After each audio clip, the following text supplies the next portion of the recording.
Lights, camera, action. Welcome back to Flick Flash. Mission Impossible: Dead Reckoning Part 1.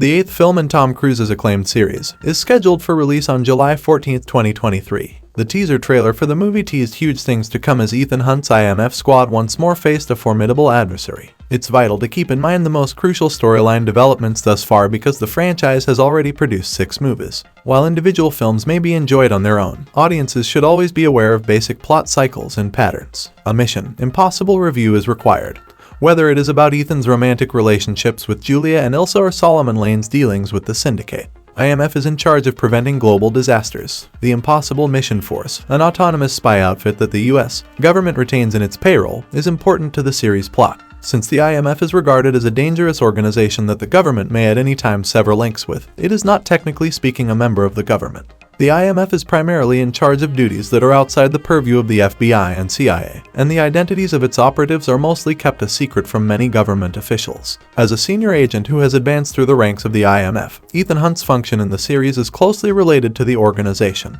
Jim Phelps was duped. The IMF. Even if the first Mission Impossible is no longer the best, it did have one of the largest betrayals when Jim Phelps sold out the IMF. Here, the main plot had Phelps murdering teammates and accusing Ethan of being responsible. Additionally, Ethan was able to intercept him selling Max, a weapons dealer, the identities of all the IMF agents in Central Europe. Ethan became a person who only trusted individuals who had earned his confidence as a result of Jim's treachery. In Mission Impossible: Fallout, as Ethan discovers that her children have now turned into arms dealers as well, Max's participation comes to light.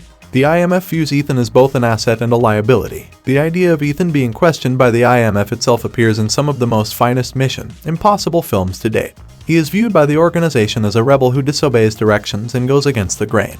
The protagonist's sensitive position has put him in conflict with his superiors. IMF secretaries like Alan Hunley have defended and criticized Ethan's strategies, although they have endured the most backlash from the government due to his dubious practices. Every time, Ethan defies orders and must cope with the fallout, as seen in the movies. The governments were corrupted by the Syndicate and Apostles. The world's governments had been corrupted by the time of Mission Impossible: Rogue Nation. Ethan must persuade others in positions of authority to accept his assertion that the Syndicate is in charge of orchestrating corruption. After being founded by MI6 handler Atlee, the Syndicate is now led by Solomon Lane. After Lane is exposed, the Syndicate's remnants, the Apostles, continue to instigate corruption by utilizing August Walker. John Lark is the inside man who persuades CIA Director Erica Sloan to harbor suspicions about Ethan until his own villainy is made clear. The IMF has been undermined or dissolved several times. Due to Ethan's lack of resources, there are a lot of excessive action scenes in Mission Impossible. This is a result of the government repeatedly undermining the IMF's power, primarily as a result of villains framing them for their own actions. In Mission Impossible: Ghost Protocol, the IMF was disbanded after being held accountable for the Kremlin attack.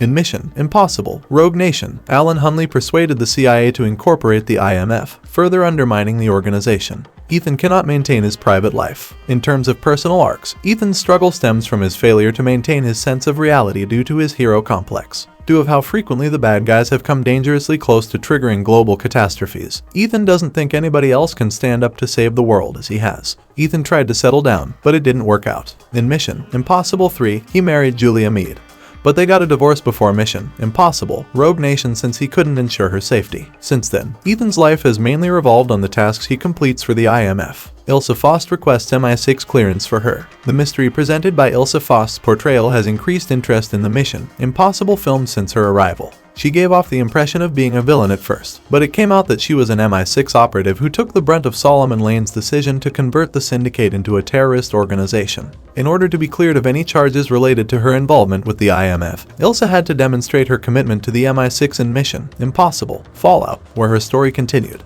Her 2-picture arc came to an end when Solomon Lane was turned up to the MI6 at the conclusion of the film, allowing her to regain her freedom. Ilsa and Ethan are now romantically interested. In the midst of their struggle against the Syndicate, Ethan and Ilsa came into contact. Despite the fact that their objectives in the 2 films in which they have so far appeared have been distinct, they were aware of one another's motivations. In the end, Ethan and Ilsa worked together to bring down Solomon Lane, and their mutual respect grew into a romance. Mission Impossible: Fallout's events have made it plain that the two have affections for one another. They confess their love at the end of the film, and the impact of that should serve as the main plot arc for both characters in Mission Impossible: Dead Reckoning Part 1. Thank you once again for being a part of Flick Flash. Until next time, keep watching, keep exploring, and keep that movie and TV magic alive. Don't forget to subscribe, like, and stay tuned for more exciting recaps. This is Flick Flash, signing off.